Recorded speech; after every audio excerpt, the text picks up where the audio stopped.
আমার প্রিয়জনেরা, প্রভু যীশু খ্রিস্টের নামে সকলকে জানাই অভিনন্দন। আজকের দিনে আপনি আনন্দে আছেন তো? সাহসের মধ্যে আছেন তো? যীশু যদি সঙ্গে থাকেন তাহলে নিশ্চয় আপনি সাহস আর আনন্দের মধ্যে থাকবেন। আপনারা এদিকে দেখুন, এখানে কত বড় একটা সমুদ্র আছে, আর এখানে সমুদ্রের ঢেউগুলি কত উপরে উঠছে। ঢেউগুলি এদিকে আসে আবার চলে যায়, তারপর আবার আসে আবার ফিরে চলে যায়, আবার আসে আবার চলে যায়। মানে ঈশ্বর তাদের জন্য একটা সীমা তৈরি করেছে, বলেছে এর বাইরে তুমি আর আসবে না। একইভাবে আমাদের জীবনে খারাপ পরিস্থিতি আসবে, আবার তারপর চলে যাবে। ঈশ্বর সব কিছুর জন্য একটা সীমা তৈরি করেছেন। আপনি কেন ভয় করছেন? আপনি ভাবছেন আমার জীবনে সমস্যা আসলে কি করব? মনে রাখবেন, সমুদ্রের ঢেউ যেমন আসে আবার তারপর চলে যায়, একইভাবে আপনারও সমস্যাগুলি চলে যাবে। কিন্তু কি করতে হবে? ঈশ্বরের বাক্য কি বলে? গীতসংহিতা 50 অধ্যায়ের 15 পদ। সংকটের দিনে আমাকে ডেকো, আমি তোমাকে উদ্ধার করব, আর তুমি আমার গৌরব করবে।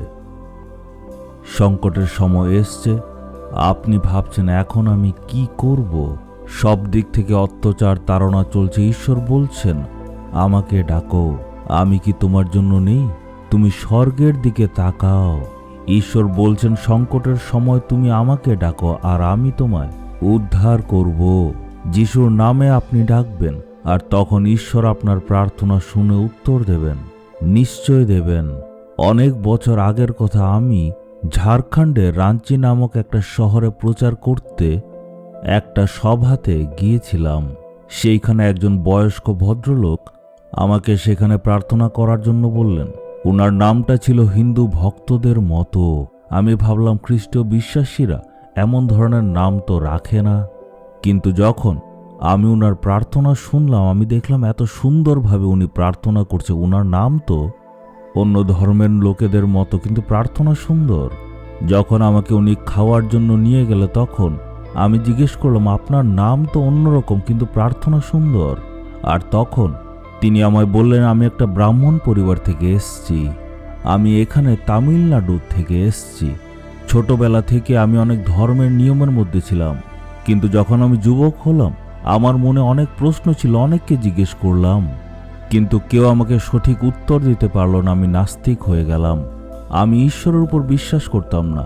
কিন্তু আমার বিয়ে হলো, তারপর আমি সরকারি চাকরি পেয়ে গেলাম, আমার বাচ্চা হলো, তারপর আমি এইখানে ঝাড়খণ্ডে কাজ করতে আসলাম। কিন্তু এখানে আসার পর হঠাৎ আমার স্ত্রী অসুস্থ হয়ে গেল। কেউই সুস্থ করতে পারছিল না। অনেক ডাক্তার দেখালাম, অনেক খরচা করলাম, কিন্তু কোনো লাভই হলো না। সে সারাদিন কাজ করার পরে বাড়িতে এসে স্ত্রীকে সামলাতো। সারাদিন কাজ শেষ করে বাড়িতে ফিরে সে যখন তার স্ত্রীর কাছে বসতো আর স্ত্রীর সেই অবস্থা দেখতো, তার মনে অনেক দুঃখ হতো। সে মনে মনে কাঁদতো, আমার সন্তানদেরকে কে দেখভাল করবে? সেই ব্যক্তির মনে অনেক দুঃখ ওই সময় ছিল। প্রত্যেকটা দিন সে কাঁদতো আর জিজ্ঞেস করতো এমন কে আছে যে আমার স্ত্রীকে সুস্থ করতে পারবে। একদিন হঠাৎ সে একটা আওয়াজ শুনতে পেল। সেই আওয়াজটা বলল আমাকে ডাকো, আর তুমি দেখবে তোমার স্ত্রীকে আমি সুস্থ করব। সে এদিক ওদিক দেখতে লাগলো, কে আমার স্ত্রীর কথা এখন বলেছে। সে ঘুরে ঘুরে জিজ্ঞেস করতে লাগলো কে কথা বলেছে, কার আওয়াজ সে বুঝতে পারছিল না।